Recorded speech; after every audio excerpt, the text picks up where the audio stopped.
They're very janky. Like, I might be doing the German accents, yeah, but they might not be the perfect kind, and yeah. Or I might switch to Anna Delvey, and she's like, "Are you pregnant? Or are you so very, very fat?"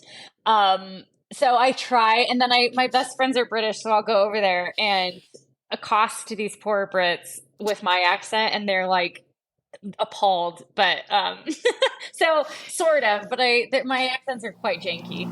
That's amazing. 1, 2, 3, 4.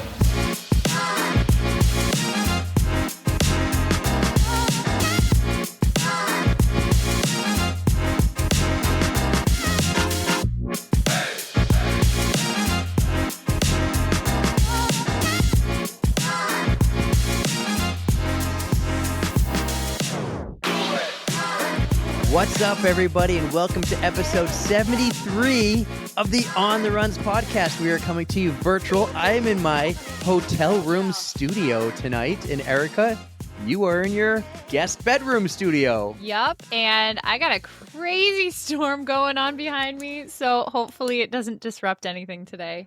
I'm like real nervous. I was expecting to come in the house and not have power. Are we talking tornado warnings like John?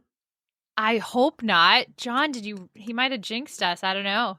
I mean, didn't that happen like twice in a row with the live? His I thought race that they were having that stuff we too. learned on the live. The race, yes. Yeah, his race we learned on the live had a thunderstorm. Mm-hmm. Yep. I don't think it's quite that bad here, but it's like torrential downpours. There's a lot of thunder and lightning. I mean, fingers crossed my Wi-Fi stays connected. Well, it's not that bad here where I am. I am in southern Rhode Island. I am down there, Point Judith. I guess I'm in South Kingston. That's where my hotel is. Sure. It's actually fitting because our guest we're going to interview tonight, not today's episode, but our guest that will come out next week. We met her here in Rhode Island at the Anchor Down Ultra. Yes, we did. Very excited for that. We are excited. That's going to be awesome. So how have you been? Well, what the listeners don't know is I actually haven't seen or talked to you in a few weeks. It's been a while. Yeah, we've been preloading these interviews and doing our Tros, but we just had vacations ourselves. And I mean, what's really new with me? I don't know.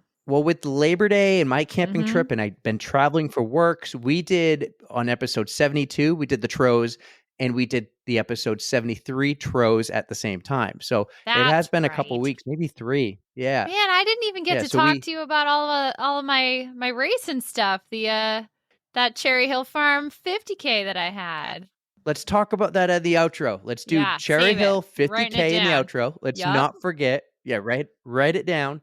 I got you. But so how was your last couple weeks outside of running? Outside of running, I've been having a lot of fun. Labor Day weekend was nice. We had some good weather. I actually did some water sports for a change. That was totally new for me. Never, ever have I done any like water skiing or anything. And I actually wake surfed. So I was pretty stoked about that. Is there any video evidence? There is. It's not the greatest video, but I guess I can send it to you. It doesn't need to be great. Well, good, because it's not. But, especially if you wiped out. No, I actually did pretty well. The videos of me wiping out, there were none, but that was on day 2.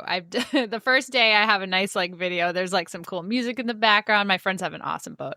And that one was fun.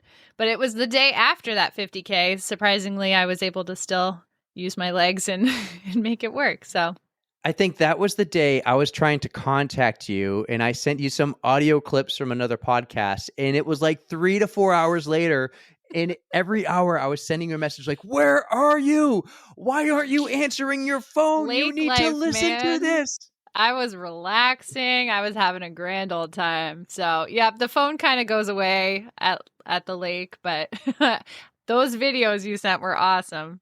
I don't blame you. I went camping. The phone goes away. But the one time I pulled my phone out of my pocket, one time I lost it.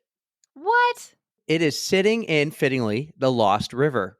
Oh, no. My phone. So, yeah. Is that we what you were telling our today's guest about, losing your phone? Or no, is that a different time? Yeah, no, the text message between us yesterday, that's right. So when camping, we went to the Lost River boulder caves. And while going through a boulder cave, really like crawling space. It was dark. I think I was with Tommy, my 2.5-year-old twin.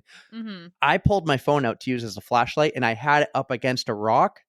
And when I lifted my hand, my palm, the phone slid down the rock, and there was decking, so it should have landed. But there was a 1/2 inch gap between the rock and the decking. It just slid, and it's somewhere lost in that boulder and in the Lost River. Oh, And no. I no longer have my phone. And I actually decided, I've had 2 phones for about 4 or 5 months now. I had the work phone. So Yeah. I am dropping my personal phone line. It's a little sad. Oh, bummer, I've dude. had that phone number for 22 years. Wow, that is The hard to same get phone rid number. of. So used to Yeah. it. So I'm dropping it. Oh, You know what well, it's really not a big deal. I wasn't even mad.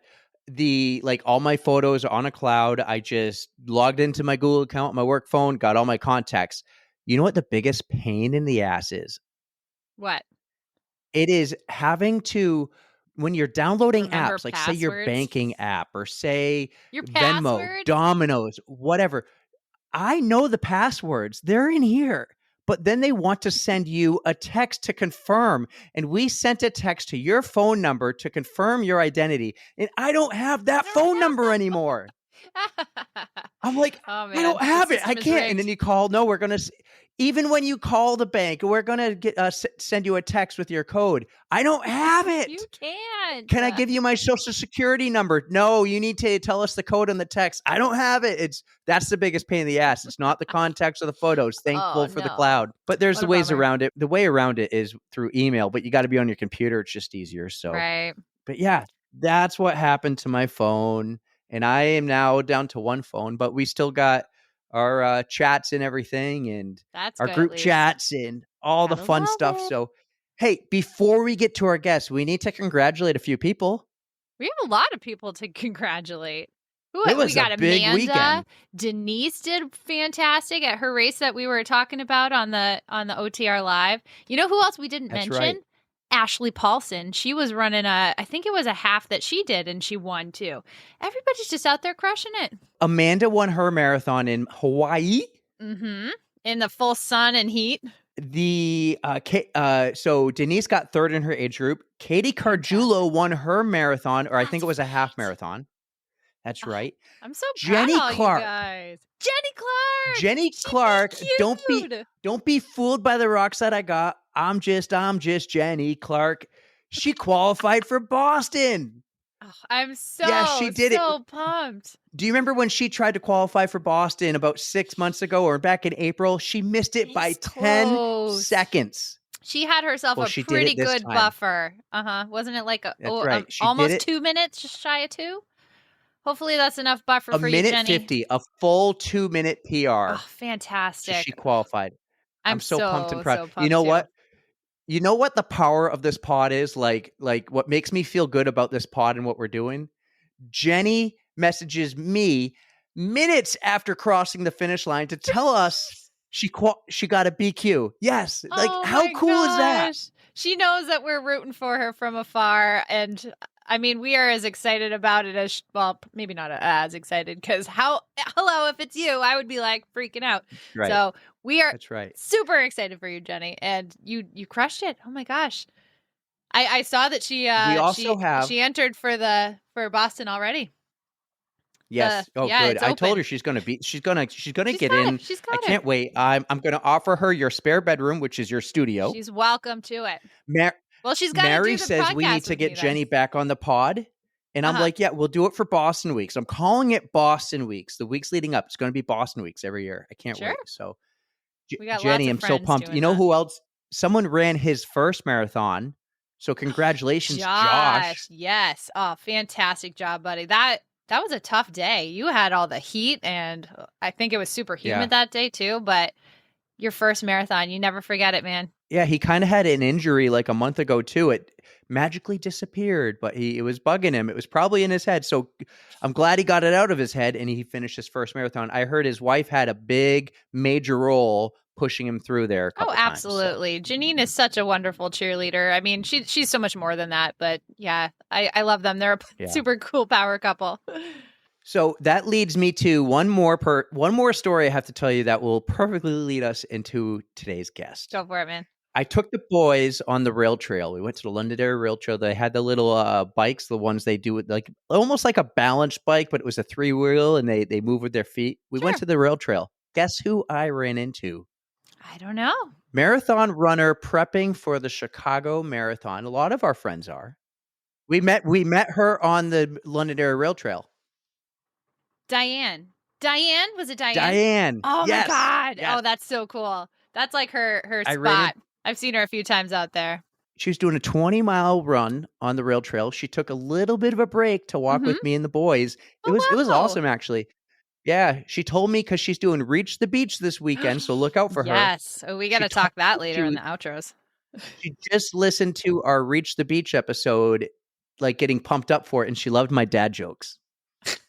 Oh my God. Hey, Karen. That's all I can remember right now. I should go back and re-listen. Yeah, I got some more. But I'll send them to you in the group in the van this Do it. weekend. But anyways, this perfectly segues into our guest because Diane was telling me when she ran the Dopey Marathon a couple years ago, guess who she met? Did she meet our guest? She must have. Oh, I am She jealous. did. I am so jealous, Diane. I mean, we might as well just tell everybody. It's Brittany Charboneau. Okay, so The funny runner. I just really hope that I wasn't geeking out as bad as I am even right now during the interview. So be kind to me for totally losing my shit. But Brittany is We're allowed to do that. absolutely awesome. We had such a blast talking to her. She's as awesome as you think she is. I mean, what can I say that it hasn't already been said? You guys just have to listen. Yeah, you'll learn how awesome she is because I thanked her at the end for something she did that was pretty amazing to, lead us into this interview. So Brittany Charboneau, the funny runner, the one who runs in a lobster costume and other costumes, is our guest on the pod. And she is just wonderful. Oh, sorry for that squeal too. But you guys are going to absolutely adore this episode. And don't tell me if you don't, because I'm going to be really mad. I am super excited to present to you Brittany Charboneau on the On the Runs podcast. Are you ready to have some fun? Because our next guest on the pod is exactly that. Besides from being a professional runner and a run coach, she's a joy seeker, a penny finder. She makes weird art and some of the best looking cookies out there that you'll ever see. She loves to dress up, inspire confidence, laugh, get weird, and does it all to the beat of her own drum.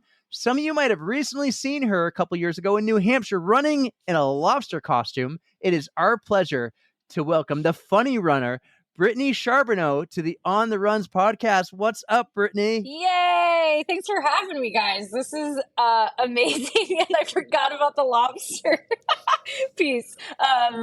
Hell yeah. We didn't forget about the lobster because you were in our home state and we were like, holy shit, it's Brittany Charboneau. Didn't you break a world record for that? Or like you got a world Well, yeah. Fastest lobster ever. Well, okay, so the world record is the fastest crustacean, fastest half marathon dressed as a crustacean, but the problem was the Guinness Book of World Records is wildly specific, and it's like you have to do all of these things to get the official record. And it was just a lot of work, so I claimed the unofficial record. But if anybody were to ask, I'd be like, I totally have the record because I did the work. You have me on board, so I'm all about that. You have the awesome. OTR stamp of approval there as the fastest crustacean. I have a hard time pronouncing words, but I think I got your last name right. Charboneau? You nailed it. Yeah. Yes. Yeah, nailed it. Yes. He's been practicing. I want to tell you one thing about my co-host, Erika. She has 2 cats and she loves cats. Anytime she sees cats or talks about cats, she gets all excited. And I want to talk about your cats. Erika's cat might make an appearance at some point, by the way. So might mine. You have 2 cats and they have quite the names. I do. You, I think, have one of my older cats.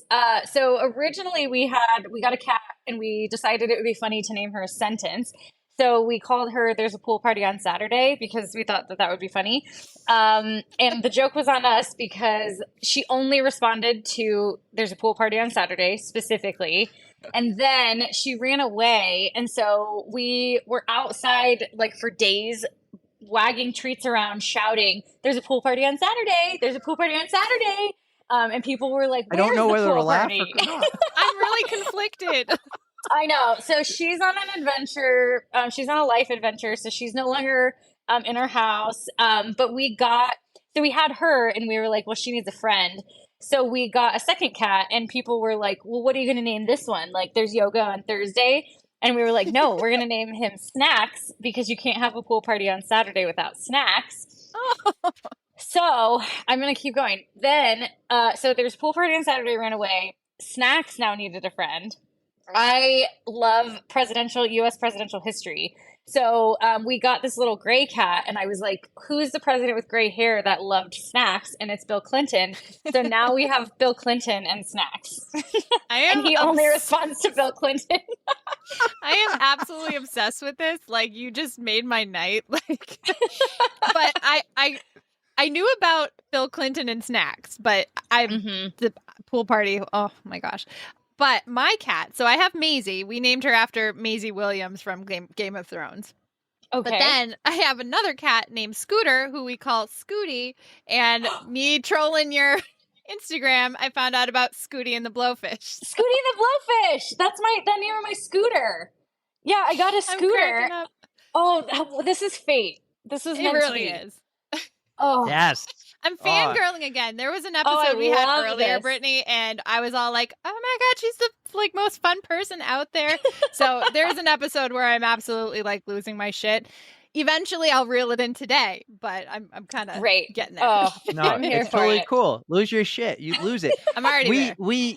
When you came, and we'll get to the lobster later, but it was funny. One of our friends follows you on Strava, and it showed you ran at UNH, the University of New Hampshire, and it's like, Brittany's in New Hampshire. What is she doing in New Hampshire? Because we already knew about you. This is 2 years ago, and we're like, do we go to UNH and creep? And then someone goes, she's running in the yeah. It's creepy enough that we can see you on Strava, so we were like, we'll creep from afar. Amazing. Yes. Oh, that's so awesome. Yeah, we have another coach who lives in Portsmouth, so she was out there, and then we were out there doing the 20 miler to lead up to Boston for a lot of our runners that were racing it that year. So it was awesome. Got so much lobster to eat. And I just love it in that neck of the woods. It's just stunning up there. That race is a great one. Yeah, I've done that one a few times myself. I think I missed your year though, so I'm extra bummed about that. But dang. But yeah, the Eastern States 20 miler. It's just start from Maine, go to Massachusetts, and it's so scenic. Like it's a blast. So I'm glad you enjoyed your time there. Definitely. I feel like we just have to talk about that right now, and then we'll go back to the beginning. But you decided to run in a lobster costume, and I think this is March. So why did you decide to run in a lobster costume? Well, I thought it would be funny. I love costumes, and this was this 2 years ago? Was this 2021 or 2022? I did it this year. We just started. I feel like it might have been last year. Yeah, I think it was last year. Because we just started the podcast, and that would have been 2022. Okay, yeah, because I had run the Disney races at the beginning of last year, and I was super into my costumes, and so I just thought it'd be funny to show up to an Eastern race dressed as a lobster, and turns out there was a world record that you could get, but as the fastest half marathon dressed as a crustacean. So it was great, except my claws got super sweaty, and then I had to pull a claw off, eat a gel, put my claw back on. And so, but it was worth it. Every single second was worth it. All right. I might have jumped too far ahead, but I'll let Erika take us back. Brittany, we like to get to know you a little bit. So why don't you tell us about how you got into running in the first place, what sports you played growing up, and have you always been a runner? Just let us know a little bit about your background.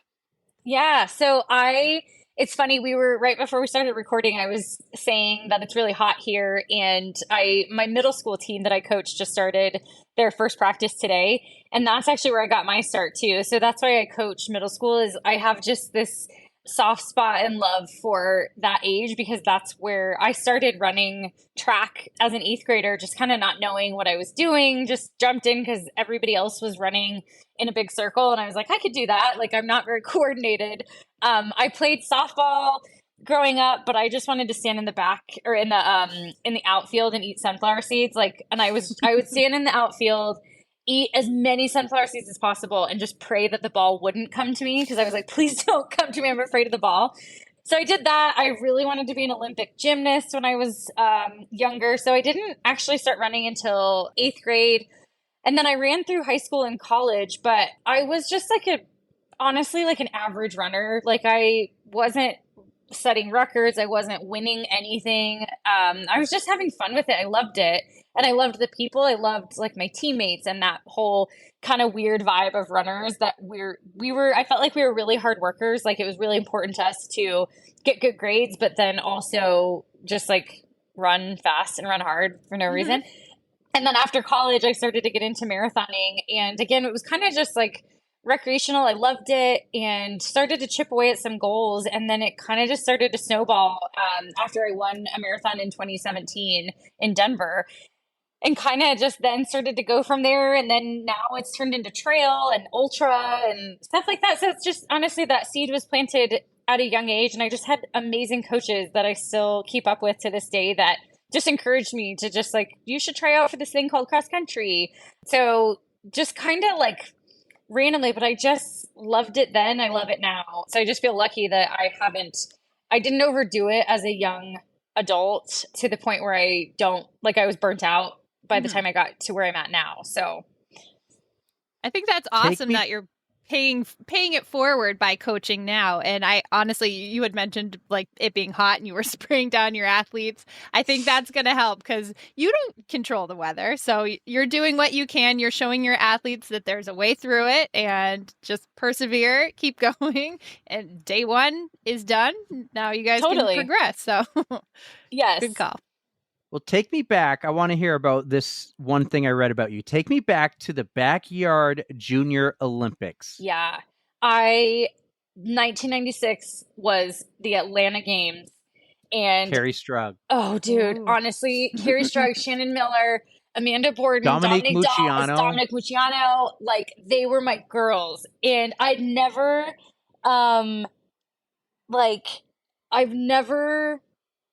seen anything like that. And I just remember watching these gymnasts and watching all that. And I was like, I need to do that. So I had this USA one-piece swimsuit and I would just get out in my backyard and I took this 2x4 of wood and stacked it on 2 blocks. And that was my balance beam. It was wildly unsafe.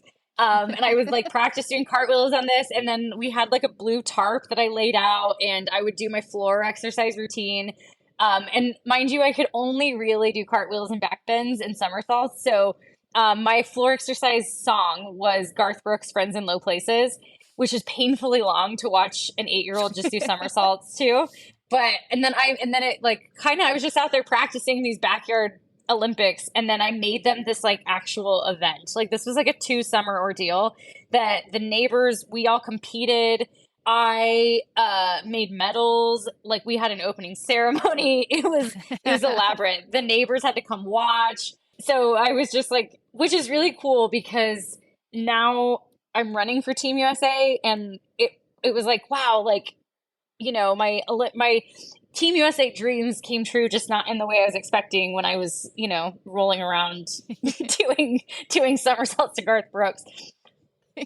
All I can see is that your awesome personality stemmed from way back then. So you've been true and authentic this whole time. I absolutely love it. Trying, I guess. You had the same childhood and the same upbringing as the two of us. Fun. Like backyard fun, sports Brittany. and games. No cell phones, just having a blast. Just chaos. Well, that was the blast about being a kid back in like the 80s and 90s. Like you didn't have the like all the TV, video games, phones. Like you had to go outside and occupy yourself. So why not do it? You played until the Olympics? lights turned off. Exactly. Totally. Or no, you played until the street lights turned on. Mm-hmm, exactly. And my feet, I would come inside from playing outside all day and my feet were black because I would just be like in the street and, you know, out all day long. That was the best. So you grew up in Colorado, right? I did. Yeah. Born and raised Denver native. Right in Denver, or like I know a few areas, like I know Broomfield and Boulder and technically Lakewood. So basically just southwest Denver metro area. I think I kind of stayed. I was just out in Colorado this year, and I was in. Oh my god! Now I'm not going to think of it. It was like Golden. I think it was south of Golden. It was like Morrison, like maybe 10 minutes from Red Rocks. Morrison. It was like right south of Morrison. So Morrison or Littleton. Littleton, that's the one. Okay. Yeah. Yeah, I came out there for the Revel Rockies Marathon. Oh, yeah. And it Awesome. trashed my legs. Yay. But I had a good time. Yay. Oh, Beautiful, good. beautiful area over there. Yeah, I'm actually running there tomorrow. So I'm like, oh, yeah, I know exactly what you're talking about. Very cool. Very cool. Is that like a training run, or are you taking the middle schoolers out there? Oh, no. Luckily, I only have my middle schoolers twice a week. I think I would kill them if we had to do more than that. But yeah, just a training run for me. I've got a hill workout tomorrow, so I will be popping out that direction. So what's your day-to-day like then? Because you got middle schoolers 2 days a week, and you're just doing your training runs and also making cookies and other fun things. Yeah, all the things. Obviously, like training, depending on the day, I have 1 to 2 runs. I've got strength training a couple days a week, trail training. So I pretty much change it up between trail and road. Like I'm usually on the trails at least a couple days a week, things like that. And then I feel like my days are really random. Like I have different adults that I coach as well. Yeah, napping today. I napped on the floor in my living room. It's like it was like the sun, oh, you'll get this, Erika. When the sun comes in and it's just like that nice warm spot and you just lay in that spot like a cat. Just like a cat. Mm-hmm. That was my day.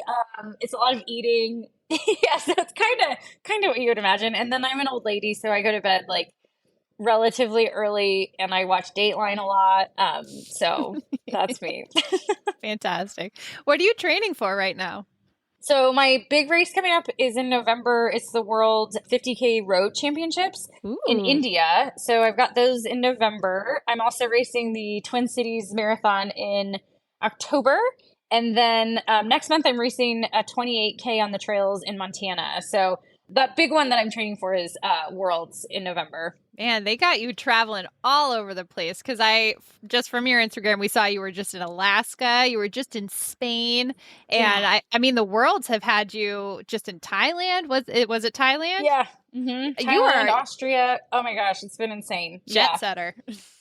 Yeah, it's been fun. Like I felt like I kind of got burnt out last year with the travel, but this year I'm just really enjoying it. And I think, I don't know what's different, but I'm just I'm really getting to enjoy everywhere I'm getting to go for sure. That's great. We're gonna be rooting for you for all of your upcoming stuff. Thank you. We're talking about some big races. Do you remember your first big race? Maybe not as a pro, but do you remember your first marathon or your first just big event you were in? Maybe it was a college race or maybe it was after. Yeah, I did Boston in 2013. So my first marathon was 2012. It was the Colorado Marathon. And it was kind of right out of college. It was like a year or two after college. And I was just so burnt out I was running like the 800 and the 1500 in college. Mm-hmm. And looking back, I definitely should have been doing like the 10K and things like that.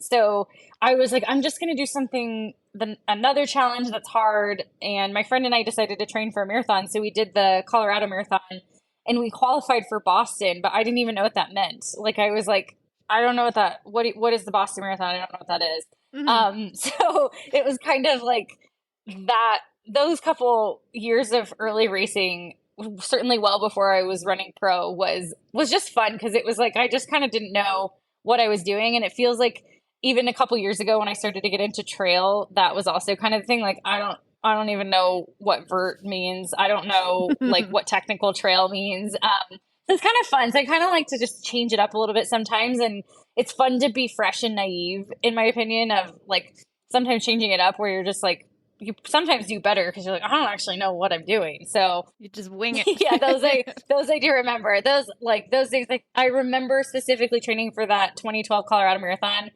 in like the heat of early spring.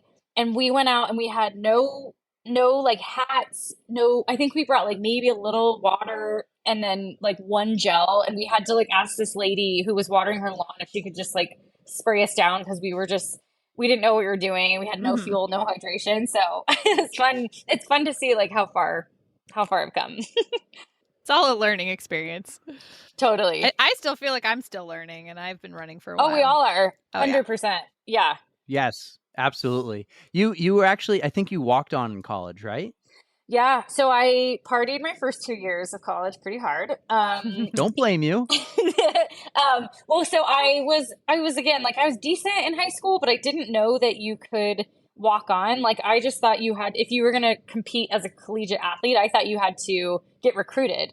So I was like, well, that's not me. Like, I'm not running that fast. So whatever. So I like partied my first couple years, and was still running, you know, here and there, maybe like 20 miles a week, something like that. And I was dating a golfer who was on a full ride scholarship to CU in Boulder.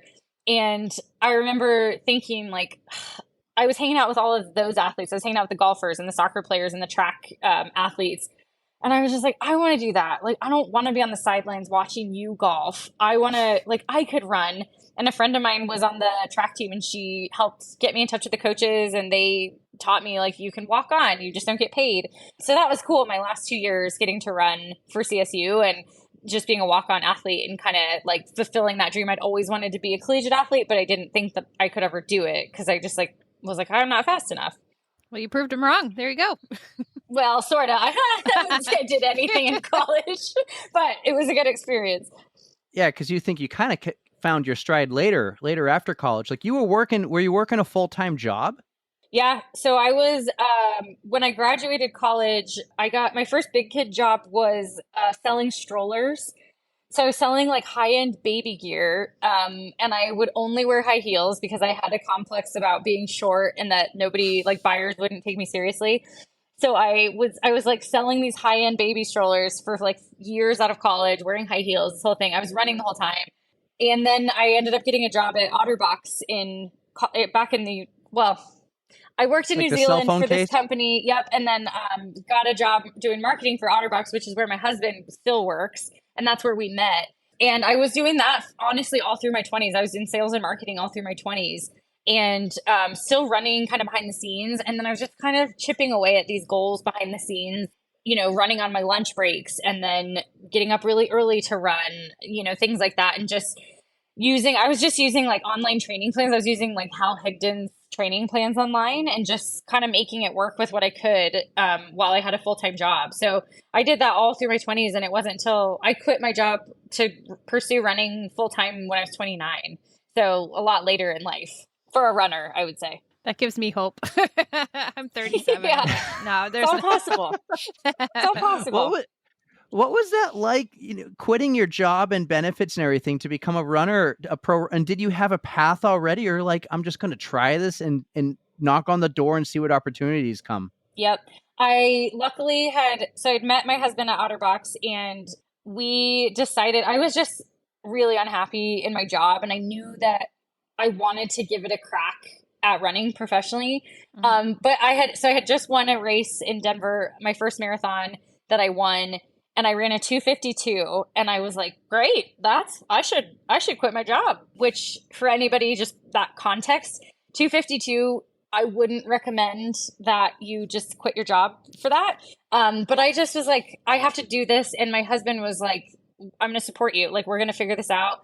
And I remember, so I was pursuing running and comedy at the same time. And I told myself I have 6 months to be an Olympian and on SNL. And if I don't do those things in 6 months, then I'll go back. Mm-hmm. So I feel like I just like busted my ass just trying to like make things start moving and start like chipping away and putting things in motion.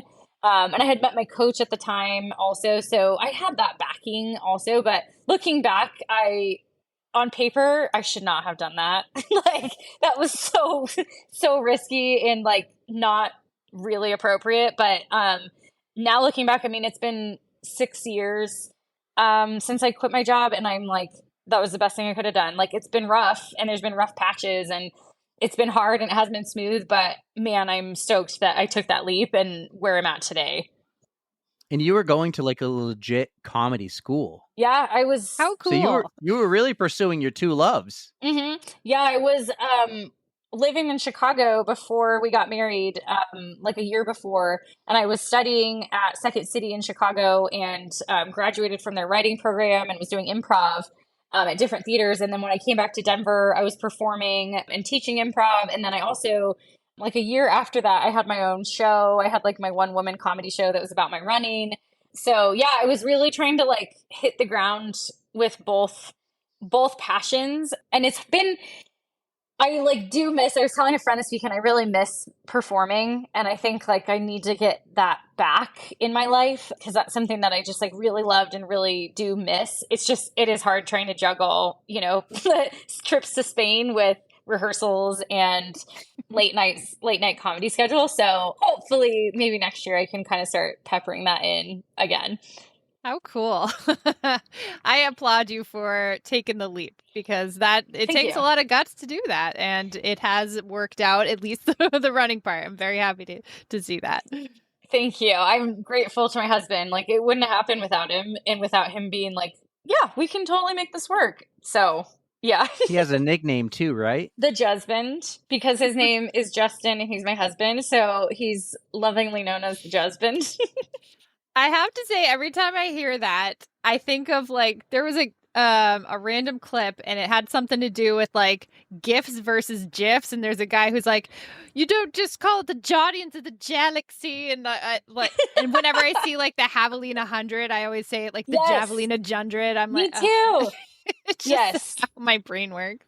We can call him Huston the Jusband, and we'll There mess you with go. everybody's Ooh, brains. Yeah.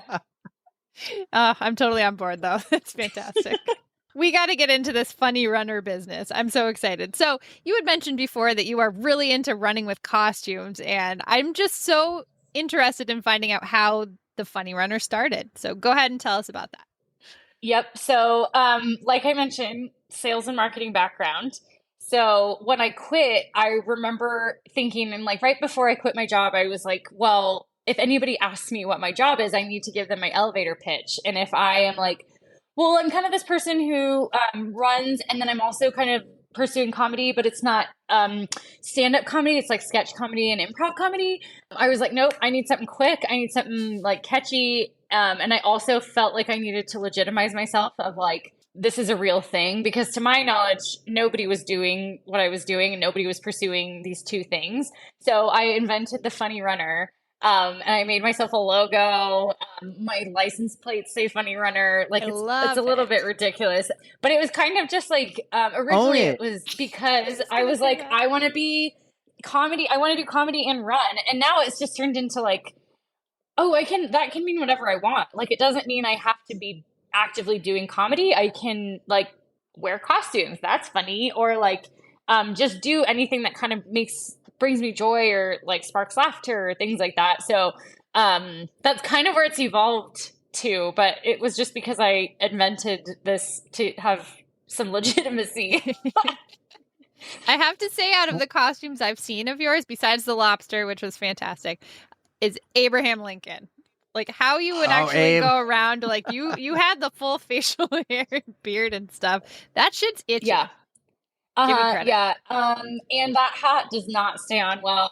The tuxedo isn't the most easy thing to run in. But I'm committed. When it's a costume, I'm committed. I can't imagine that thing's breathable. So you must have been like, there's probably a reason Abe Lincoln was not a marathoner. So, I mean, he had other things he was solving, but yeah. Mm-hmm. Do you make these on your own? Do you order them? How do you come up with the concepts? Sometimes if I can try to make them, I kind of prefer that. Sometimes it's more fun. I like to thrift shop. I like to like pull costume pieces for all of my Disney costumes that I did for each race. Those were all homemade, which was actually a fun process and a fun creative project to do, that especially during my taper when my mileage is lower and my brain starts to like question things or kind of spiral down, the what if rabbit hole. It was kind of this like project that I was just like, nope, I'm just focused on ironing on these little tiny glitter things on my Elsa costume or things like that. But sometimes I'll get pieces ordered online. Like I ordered Elvis online for several occasions. Sometimes you kind of just have to like go spring for the good stuff at Party City. I did say recently, somebody asked if you could be sponsored by any brand in the whole world, what would you pick? And I said Party City. Because I was like, that'd be amazing. Like that is the most original answer. Oh, like you get candy and costumes and balloons. I'm in. I could see you doing a costume once with like the balloons and just being like the house from Up or something. Totally. Yes. How cute. So you and your coach, and you mentioned your coach earlier, but you two plan your workouts and your runs around like weekly themes and these costume runs, right? Kinda, yeah. It depends on like the time of season. I did really heavily in the springtime. I was training for the 50K road championships, which were in March. So I wasn't on the trails, and I mean, anybody that runs road knows it can get pretty monotonous if you let it. So I picked different themes every week for my road running training because it got me to run different places or in different costumes or listening to different things on my runs, like with podcasts or sound or playlists that I maybe wouldn't have. And it just kind of changes it up. So it depends on like the week and the training cycle, but it'll either be different themes. Now it's kind of gotten like a little more heady and artsy and like more internal, that kind of thing. Like I feel like, kind of a crazy art student in that sense versus just like outward themes like I used to do. But sometimes I'll throw those in and they're just so fun. Like leading up to that race, I did Bob Seger week because Bob Seger's the man. And so I dedicated an entire week to him. So I went for a run at night because I was had night moves. There was one workout I did. It was like a 400-meter repeat, and I only listened to Bob Seger songs. So it was pretty rad. I love it. Oh my gosh. There's something the two of you have in common, by the way, is you both ran, or actually, I don't know, Brittany, if you ran, but you both recently dressed up as Barbie. I saw Barbie 3 times last week. Three times last week. Yeah, I loved it. I just did an ultra and I decided to dress in all pink. Like I had a pink sparkly skirt. So I was ultra Barbie and I got so many people around who would just yell, "Hi Barbie." And I would yell, "Hi Barbie," right back at them. And it gave me life. I was so excited about it. I had to go see it to do research because I thought of the idea and then I'm like, well, I don't want to be like a phony and not know what I'm talking about. So I went and I saw it and 5 thumbs up. Good. I don't have enough. It's so good. Weird Barbie spoke to me. I was like, I am Weird Barbie. And I dressed up as Weird Barbie. It was amazing. Because I loved her. She was everything. Immaculate. I saw, plus you made your own sweatshirt. This said, I am Kenough. Yep, oh my God. Everything about that was fantastic. The movie was great. I'm glad you resonated with it too. So I'm not alone. Same. Yes. Thank you. This brings me immense joy. Cats and Barbie, we are gold. I knew we'd be friends, Brittany. I knew it. I just 100%. 100%. We're going to have to do the next one in person. This is awesome. What about voice impersonations? Not like people, but you can do pretty good accents. Well, sometimes they're not. I like to claim that, sort of. They're very janky. Like, I might be doing the German accents, yeah, but they might not be the perfect kind, and yeah. Or I might switch to Anna Delvey, and she's like, "Are you pregnant? Or are you still very, very fat?" So I try, and then my best friends are British, so I'll go over there and accost these poor Brits with my accent, and they're like appalled, but so sort of, but my accents are quite janky. That's amazing. I saw that reel. I probably watched that one 3 times in 3 minutes. I thought it was awesome. Oh, I love what you're putting out there. It's awesome. It's funny. It's fitting for you and your personality. Hold on. Since we're talking about weird videos and stuff, can you tell me the thought and reasoning behind your flamingo party? Yeah, the phallic flamingo party. I feel like you knew that was coming. Yeah, she's like, oh, shit, it's coming. I kneed it. Mm-hmm. Phallic part flamingo of me is party. Part of me is like, oh shit, and then part of me is like, oh hell yeah. Because we were in Spain. Anybody that's listening to this, I really encourage you to go onto my Instagram. You'll see the flamingo video and it's 1 minute and 43 seconds. Just watch it. So we did a costume day. We hosted with this company called Blue Sky Trucking. We hosted 3 weeks in Spain and did a costume day each week that we had. And I had found this ridiculous flamingo costume. Flamingos have really been speaking to me lately. So I found this flamingo costume in Spain, and the neck comes from the waist. So naturally, and then the head comes over your own head. Like, it's really phallic. And so it was probably like a 4-hour hike that day. And it was hot. and things just got weird, and it turned into a phallic flamingo party. I'm not sure quite what happened, but that video brought me a lot of joy, and I was like, this is me in a flamingo form. Everybody seemed on board with it, though. I was very glad to see it. They were. It was amazing. I was so grateful that people played along. But to anybody who watches it, like, I'm sorry and you're welcome all at the same time.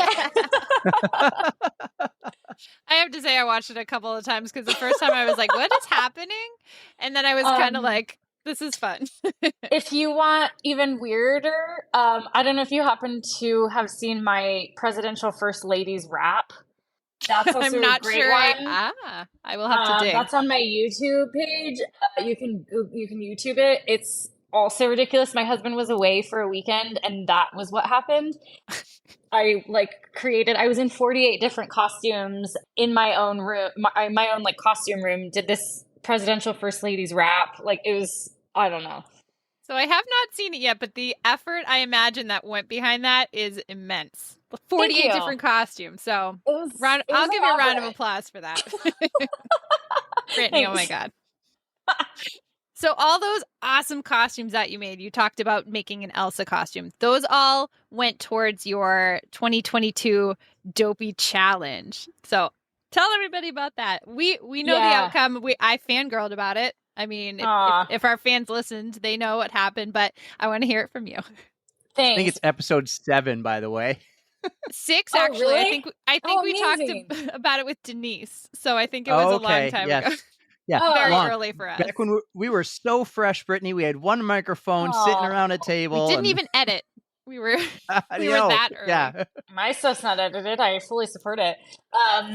Yes. So last year I ran the 2022 Dopey Challenge at Disney World in Florida, which is so they have a 5K, a 10K, a half marathon, and a full marathon.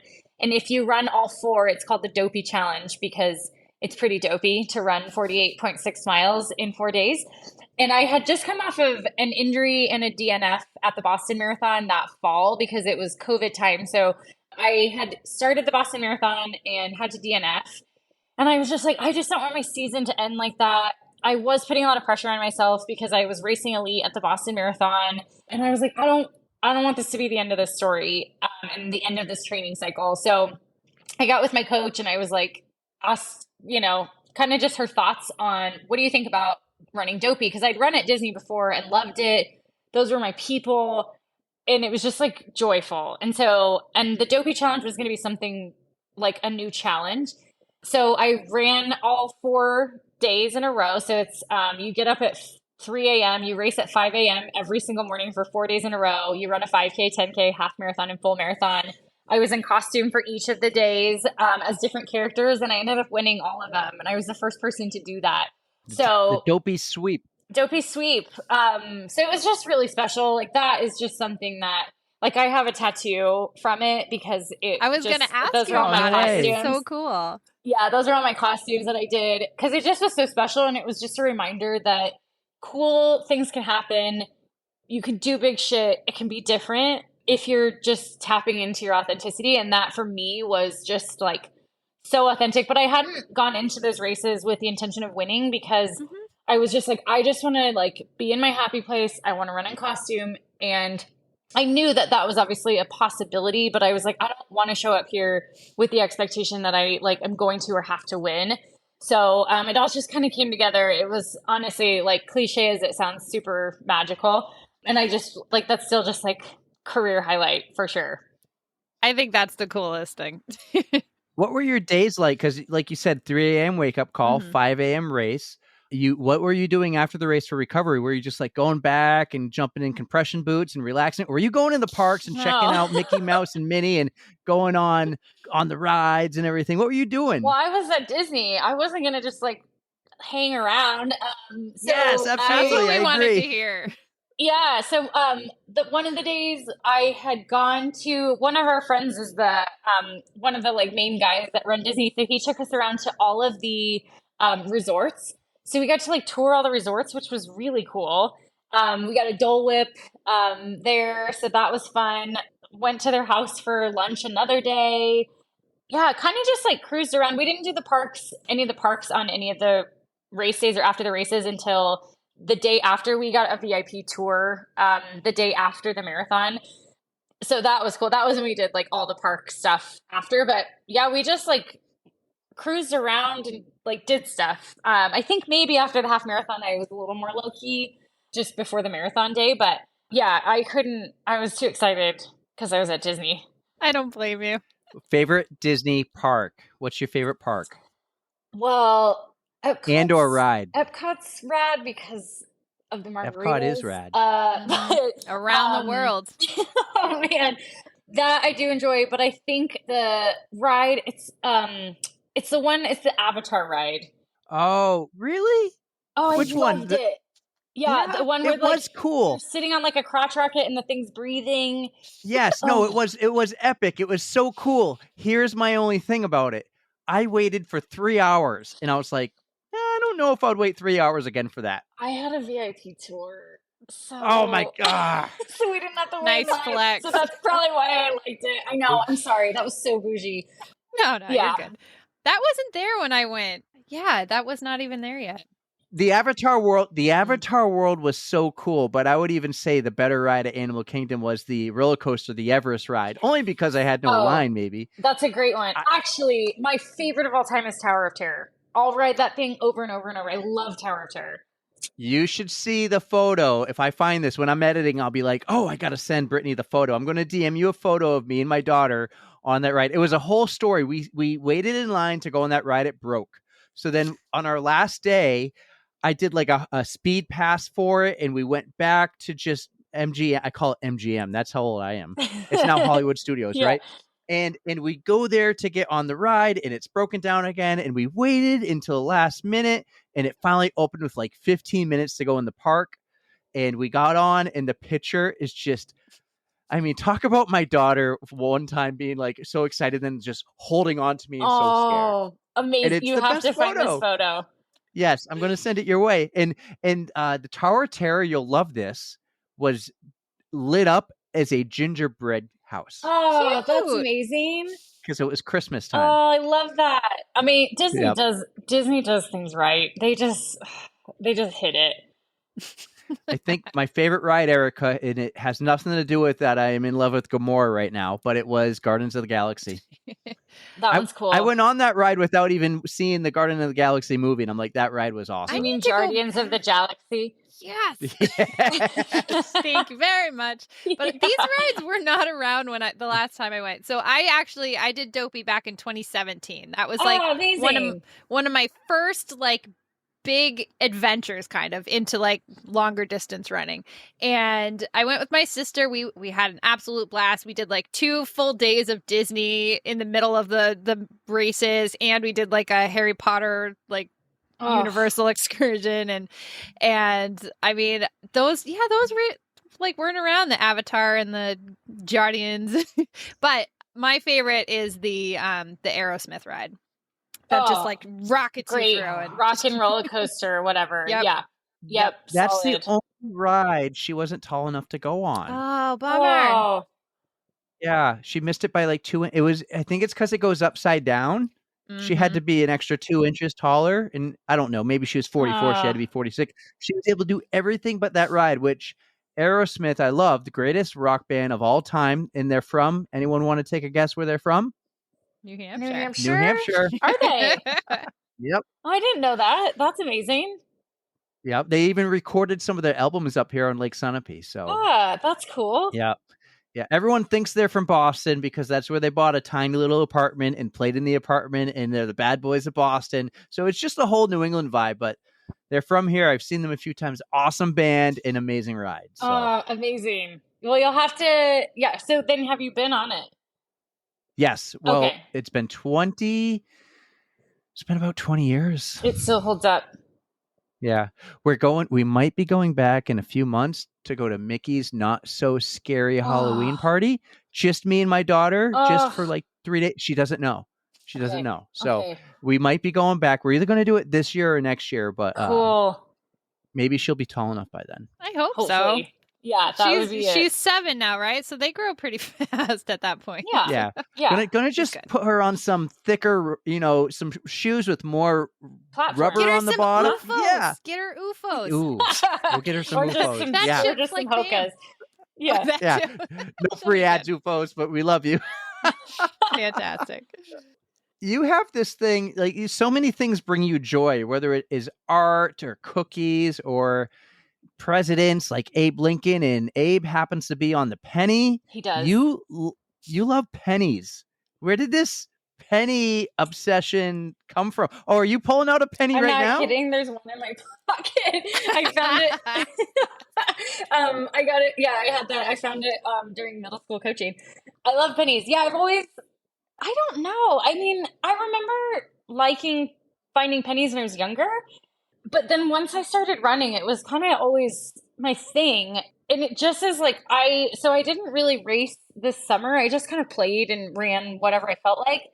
And there was probably a good 2 to 3 weeks where every morning I would just get up and go find a different neighborhood, and I would street sweep, which is what I call it. So I just run up one side of the street, and then I come over and run the other side of the street. And I just go up and down these streets just looking for change. But it just brings me a lot of joy just finding these, it's like treasure hunting, basically. You're just you never know what you're going to find. You never know how much you're going to get. You're almost always going to find something, but it also just helps keep me present on the run. If I'm just out there and I don't really feel like running, I'm always down to street sweep. I'm always down to go look for change. And now it's just become, I've just done it for so many years that I just love it. And I pick up other change. I will definitely pick up quarters, nickels, and dimes too. Erika, check this out. Sharing the screen here. Look Holy at shit. this Yeah. table much of is that? pennies. So that picture that you're looking at, so it's a picture of me Wow. with stacks. I look like Ebenezer Scrooge. I've got all these stacks of pennies. That was in 2020. So that In was the right. shark sweater. Yeah, that's a whole other thing. It was COVID, and so I was it was it was at the point where we were all so bored. So I decided I was going to count and sort all of my change. That took me 16 hours. Wow. I sorted them by decade for some reason. Unidentifiable. Those were all the pennies that were smashed. I couldn't tell what year it was or even if it was a penny. I don't even remember how much I found that year. It was insane. Yeah, I also sorted my pennies, and I would like write something about it. Yeah, so I've been finding change for years. I dressed as Abe Lincoln and went to Mount Rushmore. So it's quite a thing. How much do you think you found over the years?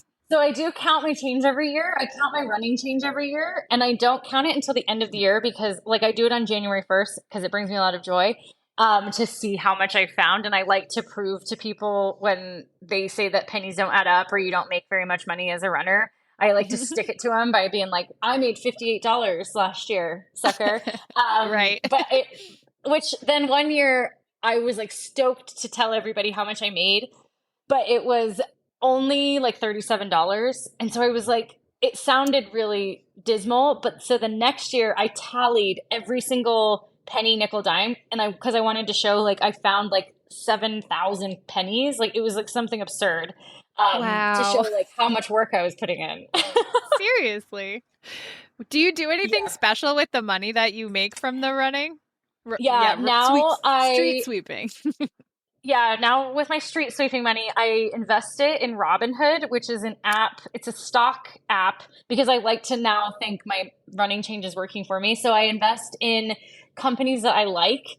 So I have stock in Disney, Tempur-Pedic, North Face, obviously, Invisalign. I invested more in Cricut, the Cricut machine, because that's how I make my I just bought one. They're amazing. I bought one for my wife's birthday, and I'm let's be honest, I'm getting it for me too. You won't regret it. It's the best thing in the world. That's how I made my Barbie sweatshirt, was my Cricut machine. Mm-hmm. Fantastic. I'm gonna make you an On the Runs t-shirt. When the first one I make, you're getting one. I'll happily sending it your way. I'll happily wear it. 100%. Yes. Tell me what have the pennies taught you? So many things. It's interesting that pennies can teach you something if you're just looking for it. So my pennies for me have always been affirmations that I'm on the right path. So anytime I'm looking for pennies, especially if I'm just like struggling through something or just kind of in that, just looking for like a sign, I will, as soon as I'm thinking of something or I have a thought, there's a penny. And that's like kind of my affirmation, like, yep, I'm on the right path.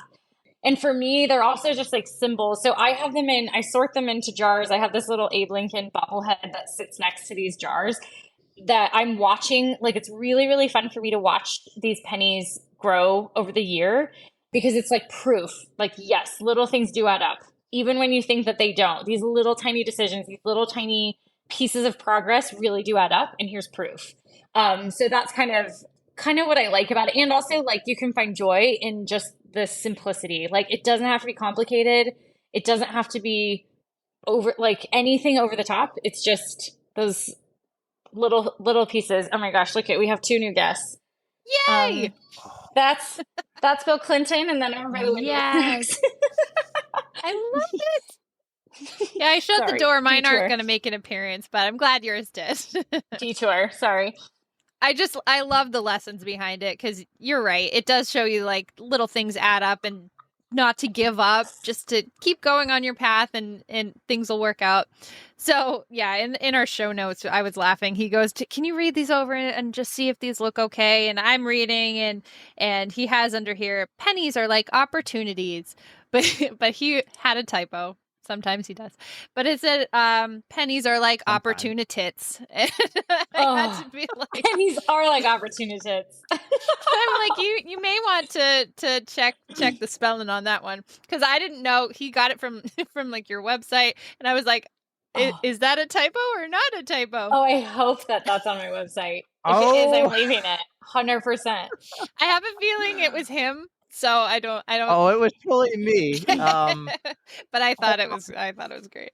Gave me a nice laugh this afternoon. Opportunity. Nope, you spelled it correct. You did not have a typo, Brittany. Oh, dang it. Okay. You can always go back and change it. Hire him to be your new social media. Like, I'm going to hire you to put some Freudian slips in there. I have a marketing degree. I can go and mess around here and mess things up. I've never used it. This is the first time I'm using my marketing degree, doing a podcast. Perfect. It's working out. That's so good. All right. I'm taking it back a little serious, but kind of funny. An injury was like a blessing, right?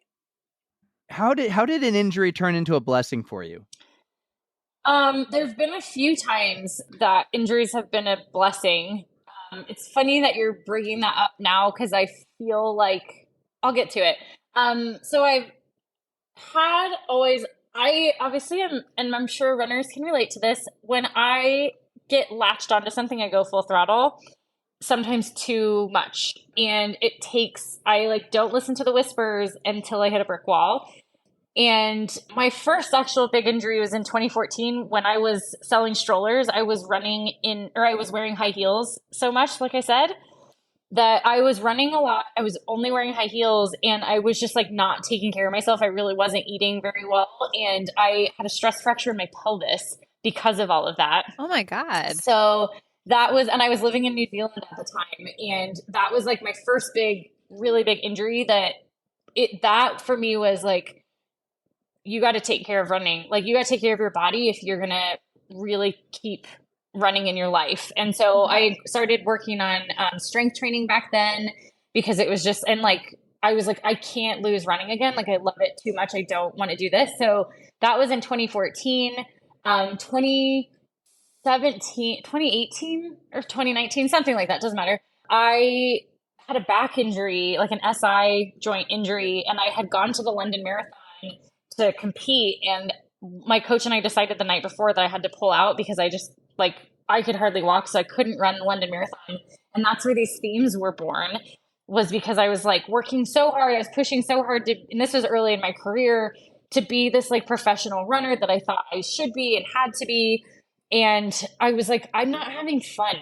Like, this is just not, like, I'm working so hard, I'm getting an injury, and I'm just like not having fun. And that's where the themes were built, was like, we just went to a coffee shop and I said, can you give me a theme every week? And my job is just to like do my running, but incorporate it in. Like, that would be really fun. And so that's where those were born.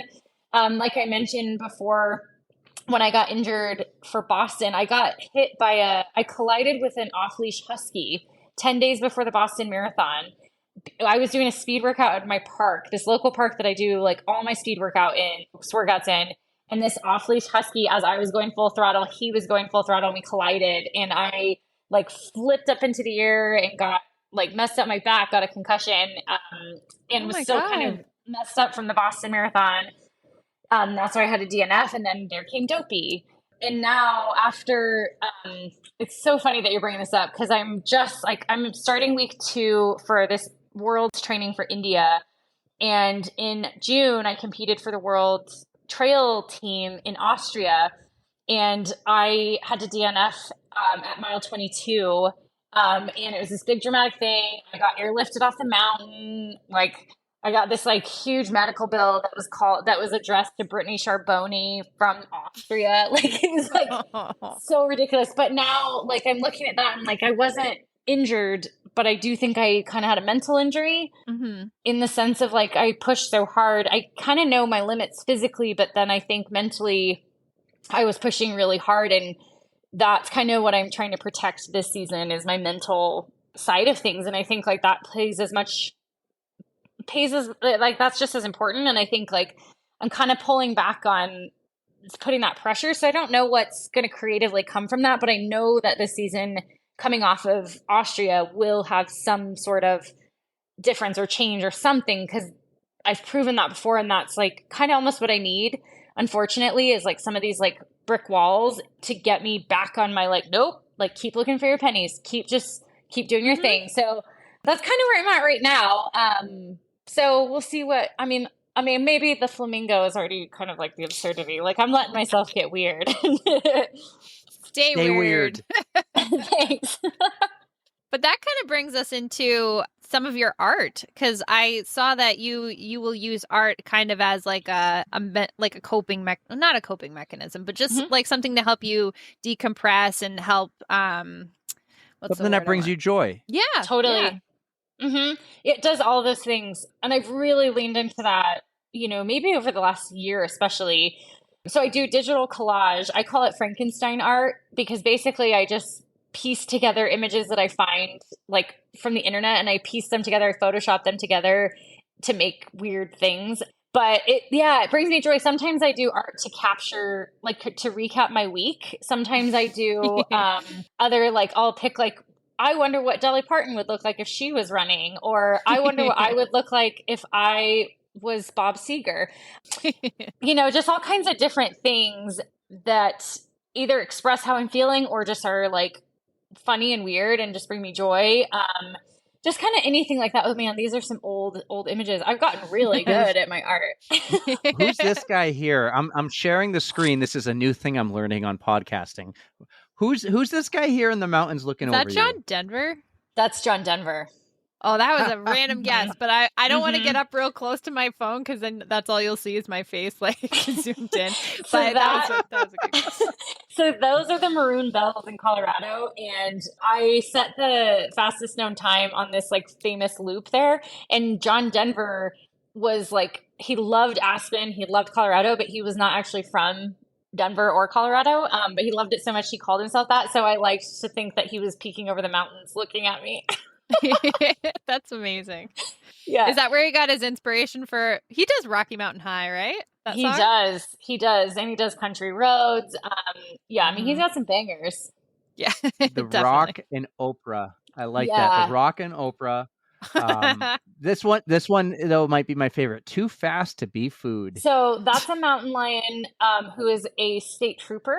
And when I first started running trails, I was afraid to run in the mountains because I was afraid of mountain lions and I was afraid of nature. And so I convinced myself like, okay, well, if I run fast, the mountain lions won't want me because I'll be too fast to be food. So that's what that is. These are like older and I'm like, oh my gosh, I forgot how awesome great these stuff. were. This is great stuff. Thanks. I love it. Joy, bitches. Oh, that's a good Yeah, that's the Queen of England, Queen. God rest her soul. No, you do a lot of cool stuff. You also do the cookies. You do well, we talked about the pennies already, but you your cookies, they're all like fun designs and everything too, and like arty. Well, Is arty a word? Arty's a word. Yeah, my husband has his own cookie business called Sugar Tats Cookies, and he started that during the pandemic as well. And originally we were doing what were called rookie cookies. And basically with every order, you got a free rookie cookie, because he started doing these cookies, and I was like, and I think everybody has this thought when they see sugar cookies decorated, they're like, that cannot be that hard.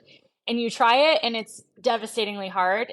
So I would just like replicate his cookies, and I was abysmal. But then I started to get really good because I started to practice a lot, and I started to learn the techniques. So now it's not funny because it's like I got really good at it. So I don't really do them anymore because I actually was like, there was a while that we did side-by-side challenges, and it said rookie or like something like rookie or cookie. And sometimes people couldn't tell the difference. Like, that's how good I got. So we had to stop. I know. I'm flexing again. No, I love it. I love it. Flex. No, I Flex. am not skilled whatsoever at sugar cookies. Like, I have no skill. And I have tried because I've done like random cookie parties with friends, and just I commend you guys. It is a tough business. He's amazing. He's the one that's like really, really talented at it. So, and it's nice. I've always got a constant supply of carbs. So move over, husband. Here comes Brittany. Get out of here. I would love to talk about, before we let you go, about your trail running. So how originally did you get into trail running, and what brought you to the worlds? Like you were telling us that Team USA like brought you all over the place. So I want to hear more about that too. Yeah, so 2020 was a big year because I ran the Olympic trials for the marathon. And I had a great result there. I finished 13th. I had a new PR. Like it was just a really great race for me. And that was February 29th, 2020. Literally the next week, COVID hit. Just right before. That's right. I was like, I know what road races I'm going to be doing this year. Like I had my year mapped out, and then COVID pumped the brakes on that.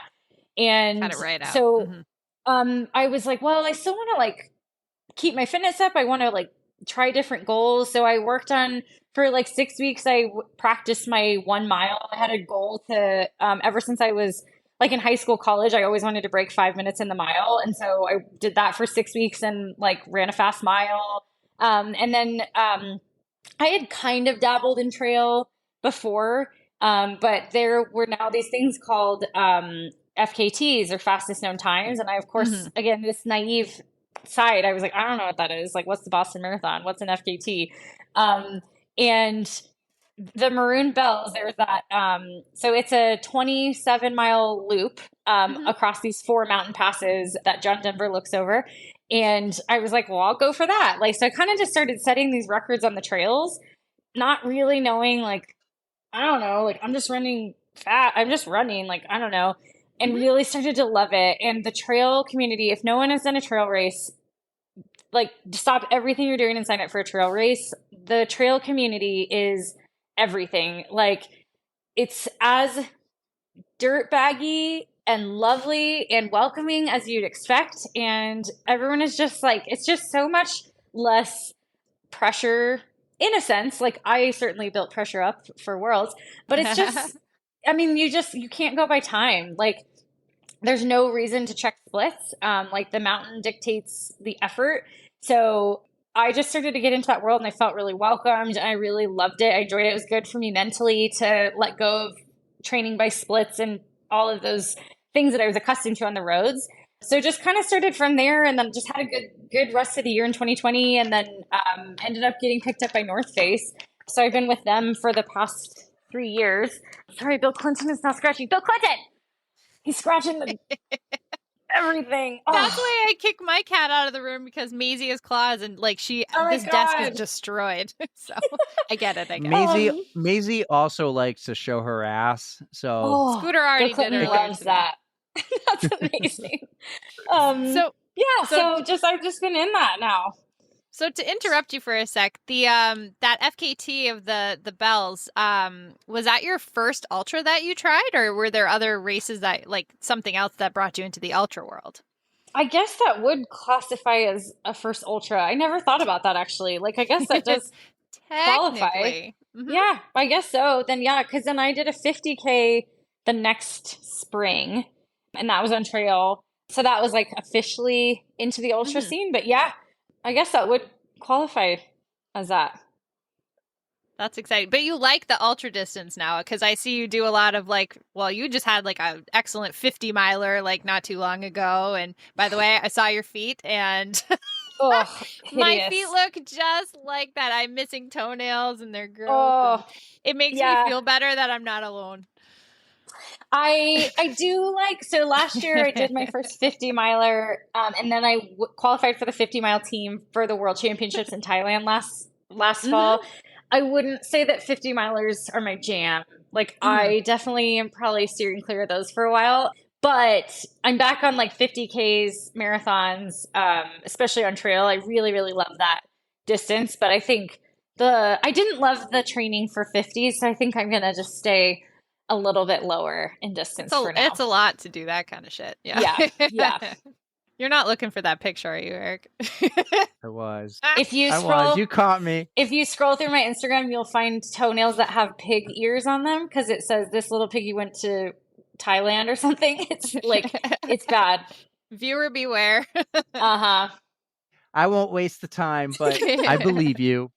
I believe I don't know if this is a good or bad thing. I learned how I can share screen and do all that. And all right, well, since we're talking about that, we have these two final big questions. They're a big deal, huge questions. Okay. And maybe Erika will go on after about something else. Who knows? My question, and I'm going to share the screen, is I go creeping through your Instagram.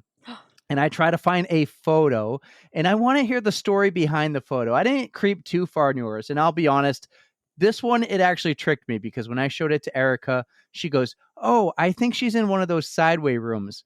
But here is the photo I have of you.